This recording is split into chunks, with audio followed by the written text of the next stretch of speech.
So I have a confession to make. I'm doing something and about to do something that many people advise me against. In fact, when you hear it, you may say, you're an idiot. Or you may say, you're pretty brave, go for it. Or you may say you're a little of both. I'd be interested in your comments when I tell you what it is I'm doing. So let me back up a little bit and tell you first that I'm about ready to do Ironman number 8. I'm going to race Ironman number 8 in about 2 months.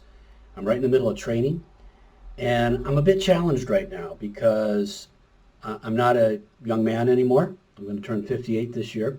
I'm not complaining. I think the decade of the 50s have been great to me.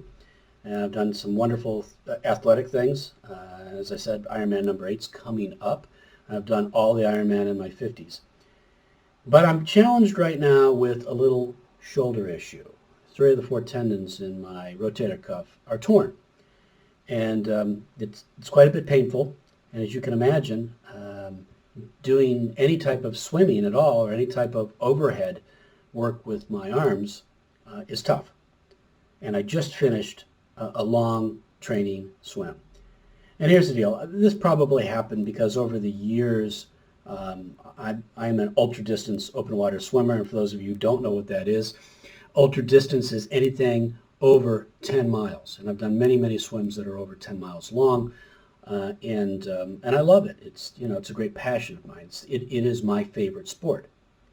But there's a lot of repetition. So that's probably what happened with the shoulder. I am I'm going to power through the pain. I've got 2 months of training to go. I've got that race. Race day, for those of you who aren't Ironman triathletes, some of us would call it race day, but most of us call it pain day. Because it doesn't matter whether you are an amateur or a professional, you're putting everything out there on that course. And it's a painful day. And for some of us like me, it could be 13, 14, 15, maybe even 16 hours of pain. But we know it's temporary, so we get through it and we get to the other side.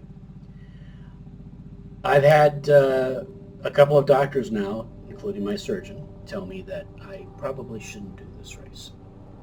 But they all know that I'm a type A. They all know that I'm passionate about this, and they all know that I'm going to do this anyway. So I'm getting some great guidance from them, and I know how to power through it. But here's what came to me, and here's what I learned from the experience. Not that I'm stupid, that I shouldn't be doing this, but something completely different. Something that I want to share with you that I think you can take into your life and use. It's called the power of incrementalism. You see, I just timed myself, and I'm so much slower than I ever was in swimming, and a lot of it has to do with the shoulder. I never was the fastest runner. I would never do a marathon on its own, never. I only do the marathon because it's part of the Ironman. I don't really enjoy running, to be honest with you, but I do it. So I'm not really fast. I'm not great at it. And I'm an okay cyclist, but I'm not the fastest either. So if you were to look at any 3 of those sports, I'm not very extraordinary at any 3 of those sports. I can do them, and I think it's great. If you're doing those kinds of things, I think it's great. And you don't have to be the fastest. And I'm not. But here's the deal. When I add them all together, when I add the 2.4 mile swim along with the 112 mile bike ride, and then when I'm done with those and I add the marathon on top of that, it's pretty extraordinary. It's something that only 1/100th of 1% of the population has completed. Now, all on their own, it's not a very extraordinary feat for me. But putting them all together, it's something pretty special. Here's the lesson here. The incrementally adding things together, you can do big things. Most people, they overestimate what they can do in a week, but they underestimate what they can do in a year. 92% of the people who set a goal fail at those goals. And you want to know why? Because we get all excited about them and we go out strong, and then something happens and we get frustrated. Or we get tired and we just say, you know what, it's not worth it. But if you were to break things down, big things that you wanted to do into small pieces, and do just a little bit every day, oh, you'd be amazed at what you could accomplish. You know, I'm a big believer in continued education. A lot of people, after they get out of high school or college, they never pick up a book again. I think it's sad. They just, get their news from Google or the television, and they get their information there. But I love to be continually learning new things.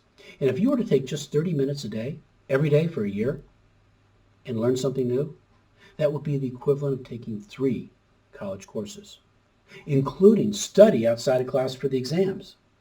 3 college courses in just 30 minutes a day. So you see, the incremental approach, a little bit at a time, is not as hard, and you can do great things. Go ahead. Next time you've got a big goal, or there's something you want to tackle, or there's something you want to accomplish, write it down and then break it up into little pieces. And then think about doing those little pieces just a little bit every day over time. Never quit. Just keep doing a little bit every day over time.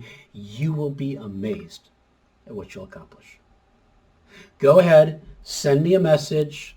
Go ahead, write, below this video, or private message me, or send me an email. Tell me if I'm an idiot, or if I'm brave, or both. And tell me what you like about incrementalism. If you've used it in your life, I want to hear your story. So go ahead and send me an email. And if this is the first time you ever use this, give it a try. I want to hear about your success.